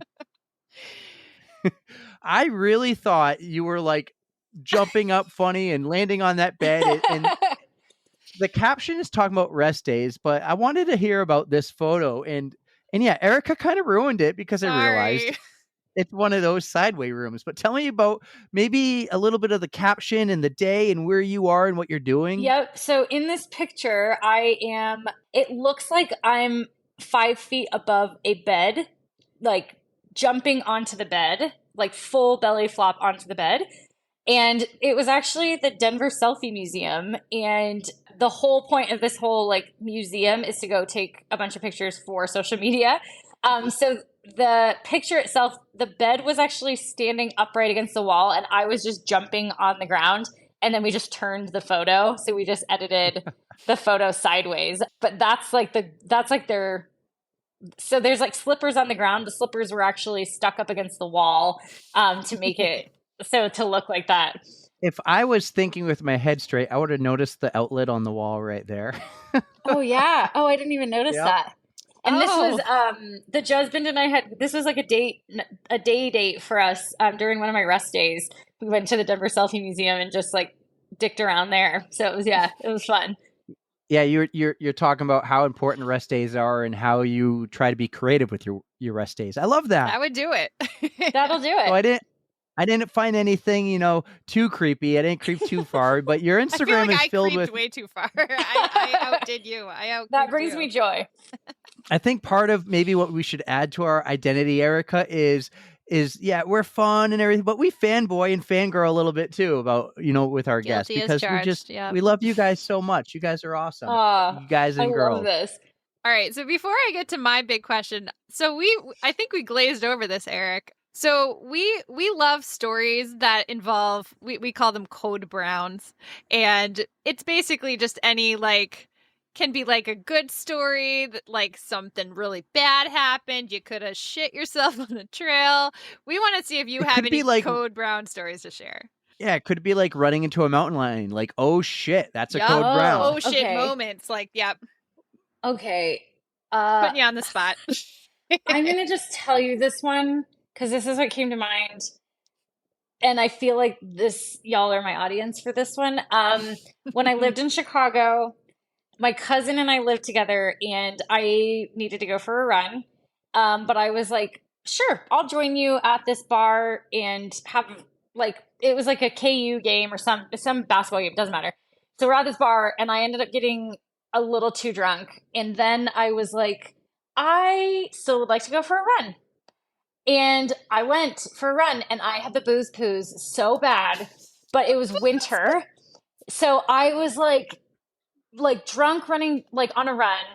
It's winter in Chicago, so no bathrooms are open. So I went poop on a wall in the middle of Chicago. And this was at like 2 p.m. on a Sunday. 2 p.m. in the middle of the daylight. Yep. Uh-huh. You were day drinking too? Mm-hmm. That's awesome. Yeah. This was pre-pro career. I mean, this wouldn't be probably out of my realm, I would say, but this was not my highlight but that was a true story. I can't wait to share this episode with my cousin. Oh man, I love you so much, Brittany. Oh my god, yeah. That was worth it. That was worth an ask. Thank you for sharing. We appreciate it. That was amazing. Yeah, that was. I wasn't expecting a true code brown. Yeah, well, that was what I thought. So I was like, maybe that's what they want. Yes, so, yeah. honestly, yes. We kind of dig for that, but if people don't have those kind of stories, we're like, okay, that's fine. You came to the right place. You delivered. Yes. You delivered. So, all right, now I'll get to my other question. So, Brittany, we have a Spotify playlist, and we like to invite our guests to add a song. So, I don't know if you listen to music while you run, but I have a feeling you're going to add a Bob Seger song. And if not, I'm adding it for you. Just whatever you like, honestly. You have to put. It's Bob Seger. It's called Her Strut. It is a banger. It's like a wonderfully like hype song. Surprisingly, like it's one of those like you're watching a movie and this like badass just walks through the bar and it's like all about her strut. And I specifically remember like that was the song that like got me going for these 400s in like the winter. So add that one. It's a banger. You got it. And how do I follow this Spotify playlist? Oh, we have a link tree, a link in our Instagram bio, and it's right in there. So you can find it. We're actually working on a revamp too, because there's so many fucking songs on it that we're gonna go and pick like I think 10 or 12 of our favorites, and then have all the guest ones. So it will get a revamp later, but right now it's like literally 24 hours long. Okay, this is good news because maybe we could do a collab. Oh, let me know if you're up for this challenge. So this training cycle, so tempos are my least favorite runs. Mm-hmm. And so we're trying to find ways to disguise them. Would you guys be willing to make me a playlist that I could do my workout to for Thursday? So I need 5 warm-up songs, 6 bangers, 5 cool-down songs, please. And I will use that for my workout on Thursday. Challenge accepted. Do you like Top Gun? Do I like Top Gun? Yes. I mean, I did a themed race, and you have to go down more rabbit holes because I did a whole race themed around Top Gun. Like I went down a rabbit hole and learned how to do a military bun. I wore aviators and everything. This was last summer. That's amazing. Yeah. Well, there's going to be a song or two from Top Gun, and it's not going to be what you think. It's not going to be Danger Zone. Great. I'm here for all Miami Time Machine. All right. So, don't tell me more. I got to have a surprise. Right, I got you. So we got 5 warm-ups, 6 bangers, and 5 cool-down songs. All right. This is an excellent challenge. I'm so excited. And I just need it before Thursday if possible because that's when I'm doing my workout. All right. We are not going to work tomorrow. We're just going to be talking. What are we going to add? So, Erika, you wrote that down, right? Yep, I have it. We will have it in your DMs. Oh, we'll send you a link to it. Thank you. I'm so excited. On the outro for this interview, we'll tell you guys what our songs are. So this has been fun. I want to give you a few moments to do any shout outs. Do you want to pump the tires for any of your sponsors or brands or ways for people to find you and your husband's cooking company, your coaching and cheerleading? I love that you can hire Brittany to be your coach and cheerleader. Mm-hmm, mm-hmm. Yes. If you would like to keep up with my shenanigans, best way is my Instagram at funnyrunner26.2. I also just launched, you'll see in my link tree, I just launched a Substack newsletter that is called Own Your Weird, and that includes kind of just deeper dives into my brain a little bit. I share some of my latest art and things like that, so you can subscribe to free for that. There's no rhyme or reason to when I put those newsletters out, so just saddle in for randomness. You can follow our coaching at Mercuria Running, and then the Judgment is at Sugar Tots Cookies. I think either Sugar Tots Cookies or Sugar Tots Cookie Co. or something like that on Instagram. You'll see them. And then, I'm sponsored by North Face. I always have to plug that because I love getting to run for them. So that's me. But I appreciate like anybody that's up for the journey and keeping it weird and keeping it fun. I mean, that's what we have to do. I am all over that, Brittany. I have two more things. One is about your husband's cookie company. Do cookies travel well? Sometimes. So if you want to order cookies, like you get what I'm getting at? If someone in New Hampshire wants to order some cookies, do they travel well? Do they travel or ship well? Yeah, depending on if you know somebody that could package them well. I got you. Ooh, all right. Second, I just want to say thank you because you did something amazing that no one else has done for us. I will reach out on Instagram through DMs, or I'll go to websites, and Erika will be like, "We need to get Brittany one day," and I'm like, "Yes, one day. Let us get like 70 episodes in and see how we do." I went to your website, and I'm looking through your website. This is a few months ago, right? And I went to contact, and I wrote you a little message through your website, and I kind of forgot about it because days or weeks or time had passed. And then one day in my DMs, you DM'd me and you said, I get Brittany Charboneau, funny runner, sent you a message. I'm like, huh? And you go, did you get my email? And I'm like, no, I didn't. And then I found it in my spam folder. Oh. And so you responded to my email. I never saw it. And then you thought a week or two later, I want to reach out to those guys because they said it would be a lot of fun. Mm-hmm. And so thank you for like thinking about us 2 weeks after email, being like, where's this on the runs guy? I loved it. Well, I think you said something like, it was just like such a really nice, like actual felt like thoughtful email and DM. And like I could get the personality coming through, and I was like, oh, these feel like my people.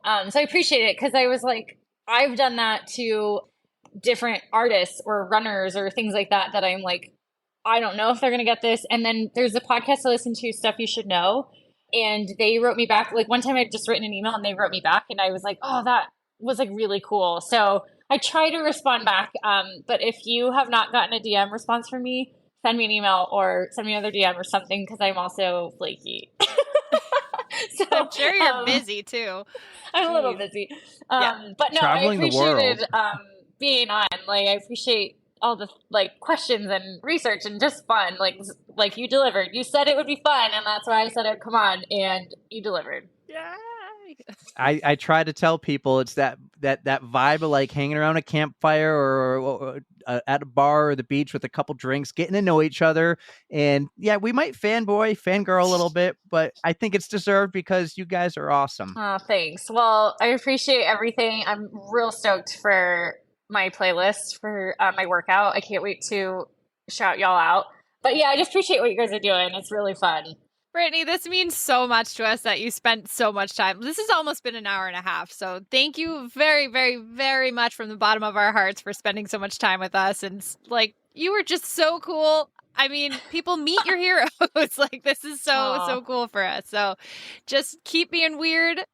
Like, keep doing what you're doing, and you have fans for life. We're Thank you. Thank you guys so much. Brittany Charboneau on the On the Runs podcast. So that was fun. Brittany, I love you so much. Brittany! That was like dream interview over there. Oh, we had so much fun talking to you. You are one of my heroes. I think you are amazing. So just thank you so much for spending so much time with us. That was a blast. Yeah, that was great. We need to talk about though your playlist. I was just gonna bring it up. I think I nailed it. If anybody cares to listen, if anybody cares to listen, it's called Crush the Tempo and it's on Spotify. I think it's a public playlist, but it's got some. Yeah, some we'll share that in the show links. There we go. What were some of the songs? you added to the playlist? I haven't actually looked at it in a while, but I remember one of the intro songs. I had Welcome to the Jungle in there. Just go to the group chat. Go to the group chat between the three of can't us. while I'm recording. Yeah, group chat. Not But a big deal. I had some pretty good songs in there. Of course, I had to put our favorite Skrillex song, "Breaking a Sweat." That's one that we like to listen to all the time. That's in like the On the Runs playlist, and you will find it pretty much any playlist that I make. So that was one of her bangers that I put on there. And then she got a little mad when I put Michael Jackson on there because it was very long. Don't Stop Till You Get Enough. That was the one. It was like a 6+ minute song. And I forget what for the first cool down song, I give myself credit. I was trying to go like song titles, like to describe the workout. And I put You Need to Calm Down from Taylor Swift as the first one. I'm like, okay, you can stop now. You need to calm down. But I did throw in a fun song from Barbie, the Dua Lipa song, Dance the Night Away. So I was hoping that she would do a little cool down and then she could take a dance break. So that was my reasoning behind some of that stuff. And then I put like, hey, look, Ma, I made it on there. So I tried to, I had so much fun with it. She totally asked both me and Eric to do this, and I just ran with it. So I was like, maybe we should make her 2 playlists if she really wants both of our input on this, because this is one. This is my project. I'm gonna make one, but right now I'm doing my wavy, wacky, wavy, inflatable. Oh my god! Listen, guys, friends of the pod, everybody on the pod. Okay, listen, I have a content piece I want to do. This will be a lot of fun. All right. So after, at some point in the interview, we talked about the wavy, wacky, inflatable tube man, right? No, I feel like that was from our group chat. It was from our group chat, and she's like, "Oh my!" You and her instantly became best friends, and you probably are texting every day, not even with me in the group chat. But we talked about the wavy, wacky, inflatable tube man, and she made a post of her doing all the dances of the wavy, wacky, inflatable tube man. And then on my way home from the triathlon, I was able to grab a selfie of me and one on the side of the street at a red light. So I think it would be fun, guys, if you drive by a wavy, wacky, inflatable tube man. Go to car dealerships, more likely a used car dealership, or just somewhere that would have a wavy, wacky, inflatable tube man. Go and take a video of you doing the wavy, wacky, inflatable tube man dance next to the wavy, wacky, inflatable tube man. How many more times are you going to say that? You're killing me. Wavy, wacky, inflatable tube man. Wavy, wacky, inflatable tube man. Come over here to Bob's Autoplorium. Blah, blah, blah, blah, blah, blah. It's Al Harrington. Anyway, Al Harrington's. Al Harrington's wavy, wacky. You guys will be pleased to know that I have packed my wacky waving inflatable arm flailing tube man costume to bring to Reach the Beach this year. So yeah, who knows when I'll be able to break it out with all the running. It's coming up this week.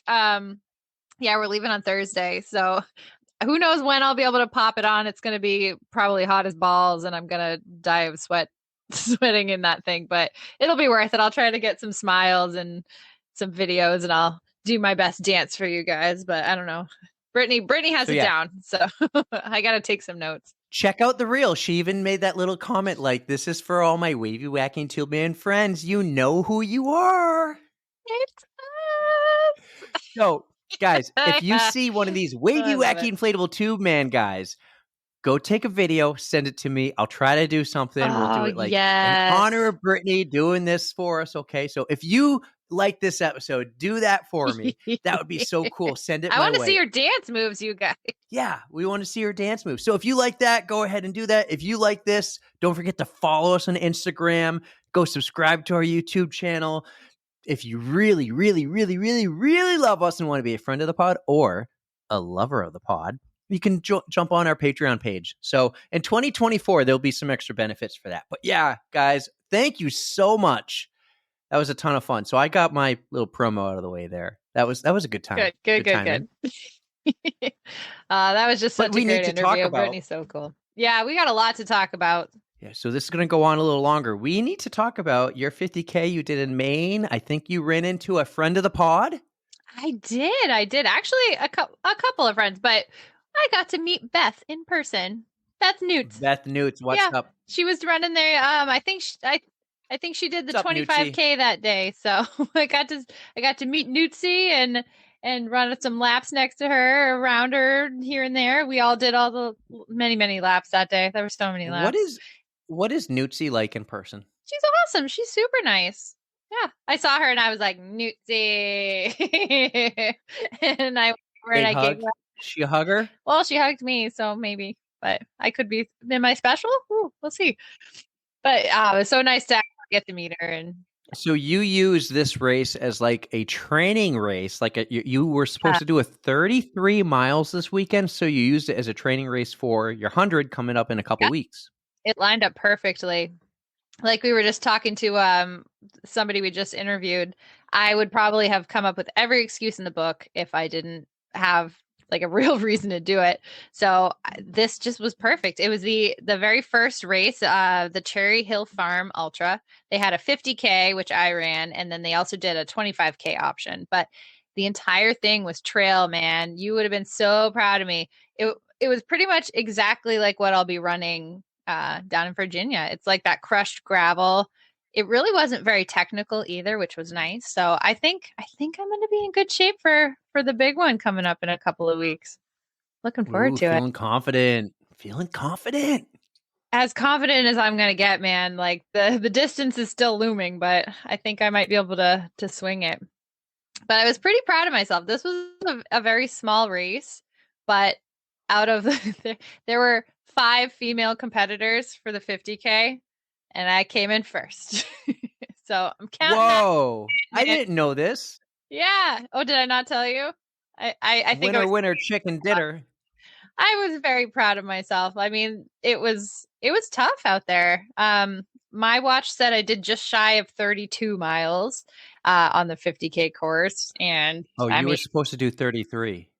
Oh, I knew I wasn't going to do 33. I was like, if I could do But you had to do extra then. Well, with all the walking back and forth to the car, like you're cheating yourself. You're cheating yourself. You're going to do 99 miles an hour. I'm just kidding. I'm giving you a hard time. You suck sometimes. But I mean, I did it. I'm your favorite. You are. It came out to be like a 10 something pace. Like I ran most of that, dude. So good job. Wow. We're actually 10 something pace for 32 point something miles. I ran it. I think towards the end, like I was just kind of walking up the hills because there were a surprising amount of little steep hills on this course. You'd come up to one and be like, what the hell is this thing? Like, So I did it. And yeah, now it's just, I say smooth sailing, but I've got Reach the Beach Ultra in a couple of days, which is 40 miles. And yeah, tell us real quick. Talk about Reach the Beach. It's coming up. Your team, I bailed on the team, but I might still show up in the middle of the night. We'll see if I can make that happen. Well, that would be cool. Tell us about the team. What leg do you have? You're doing the Ultra 6-person team. Are you ready? Are you ready for this? The Ultra Penguins are ready to waddle, let me tell you. So it's me, Rachel, Denise, Karen, Eric, and Jay. There's another Eric, E2. We're calling him E2. You get E1 still, so you're good. You're still part of the team. But the he 6 spells of his us name right too. Oh, well, good. But yeah, we're gonna tackle this Reach the Beach course, the new course, because they had to change it this year. So still 200 miles between the 6 of us. I have 40 of them myself. And I'm just going to do the best I can. Yeah. At some point, it goes through Plymouth, and Erika's making a goal of challenging herself to stop at Biederman's and get a sandwich. What's the sandwich you want? They have boas. I just do like a ham and cheese boa, but it's on like the garlic bread toasted. It's delicious. Dave knows what I'm talking about. Dave loves a boa. So if you guys make it to Biederman's, you might see Erika. You could get a chance to get a selfie, a picture, an autograph, maybe. You'll see us on the course. Do it for the gram. Oh, you'll be pleased to know I found the leftover penguin on the runs magnets from last year. So those are packed and ready to be slapped on the runs ones. Yeah, dude. From last year. Slap you remember those suckers on the vans. Get them out there. Get the name. All right, let's see. Can you do this? Can you do this for the pod? Probably you know not. The password. You know the password. Are you going to jump on our gram? I don't know.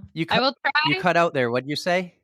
I said, I don't know, because the service in the Bretton Woods area is atrocious. So I may not be live posting things, but If I got the time, I will totally upload some stuff. You know the password, and I know you're not driving the van, so you got some time. Let's see. Not Let's see. driving the It can be a test for your 2024 challenge. I got goals for 2024, and I got some for you. This can be some practice for your 2024 goals.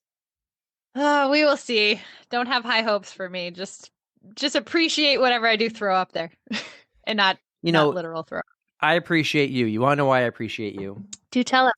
You talked me into running without my shirt on, and you gave me the confidence to do it.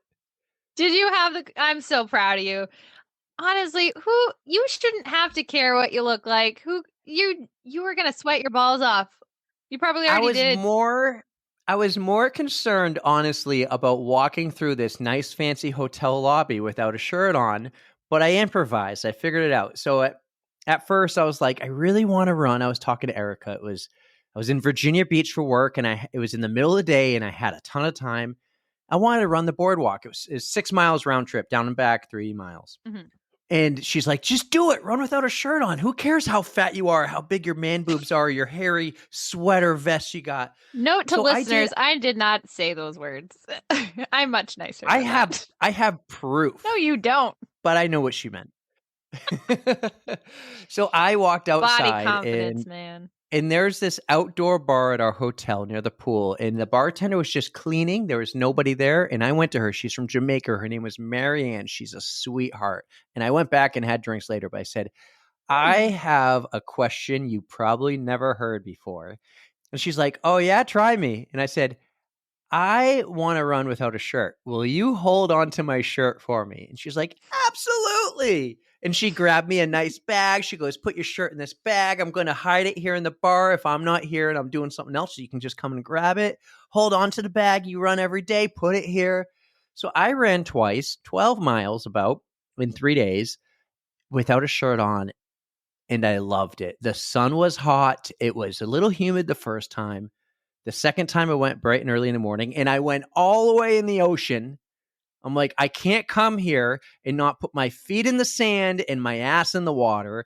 And I went all the way under. The water was awesome. So I took an outdoor shower. You saw that. I made the post. Maverick and Goose were flying all over the place. I mean, you were in heaven, man. I want to say this. I've been to Miami Beach, which is not that great. I've been to Fort Lauderdale. I've been to other beaches up and down the east coast of Florida and just the east coast of Myrtle Beach, Hampton Beach. Virginia Beach makes Hampton Beach look like absolute garbage. And I love Hampton Beach is garbage. You gotta. I know. If I'm gonna go to the beach, I'm going to York or something. I'm going into Maine. Hampton Beach is great, though. But still, this is the most beautiful beach I've ever seen. It was. I loved it. I want to go back. I'm not even a beach person. I just want to go back. You just, this is totally off topic, but I feel like it's on brand for us. You were just talking about Fort Lauderdale, and I saw somebody had a post that says, if you take Fort Lauderdale and switch only 2 letters, you get Fart Lauderdale. And that is awesome. And I saw that and I was cracking up. Fart Lauderdale.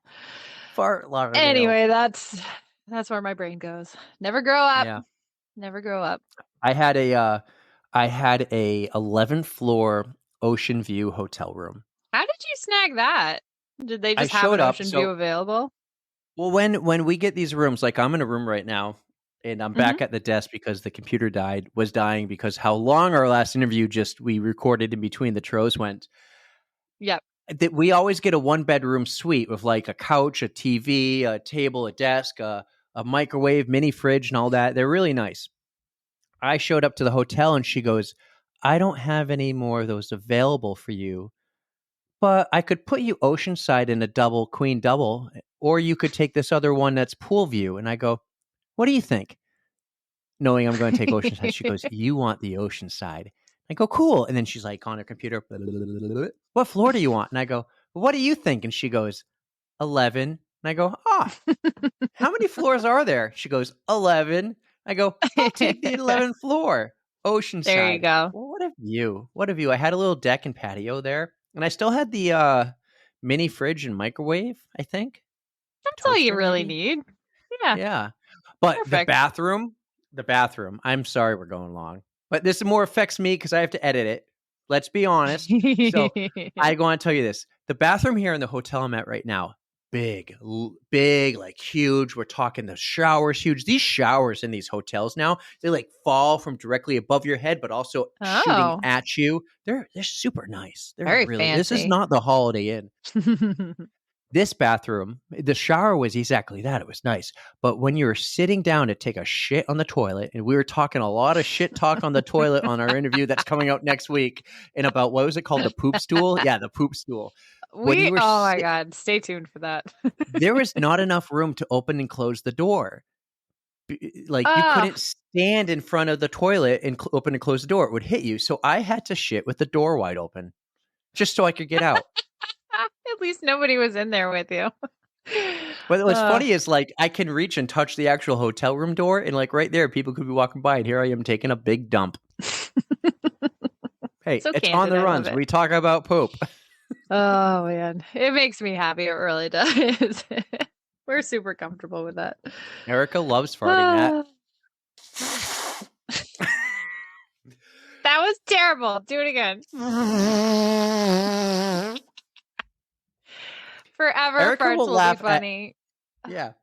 I will laugh at a door creaking that sounds like a fart. Like that was a staple in college. Like our common room door would like squeak and it would make a fart noise, and everybody would look at me and I'd be like giggling to myself.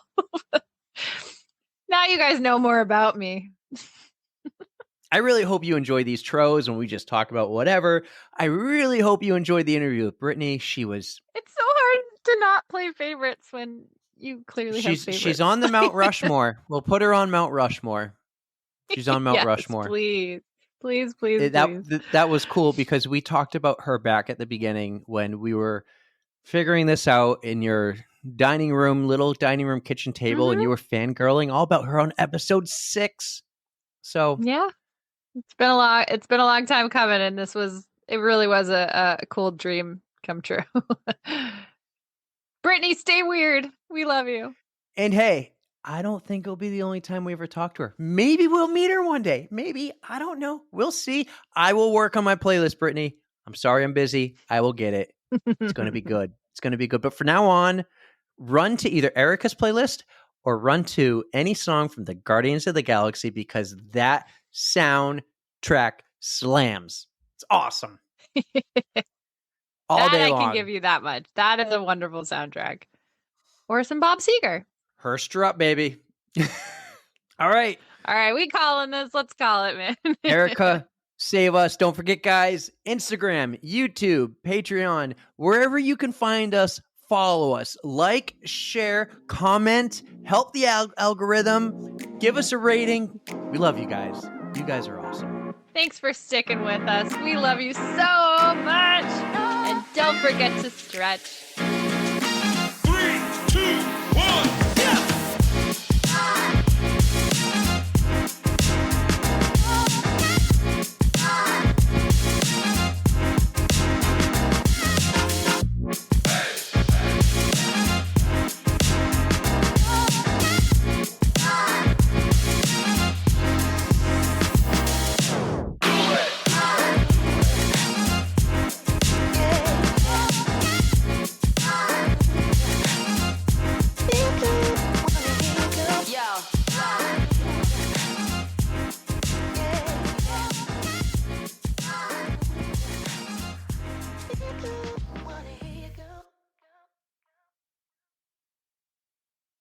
I hope we delivered, Brittany. I hope you had a good time. Oh my gosh, so fun. It's fun too because I was like, I felt comfortable enough to like tell you stories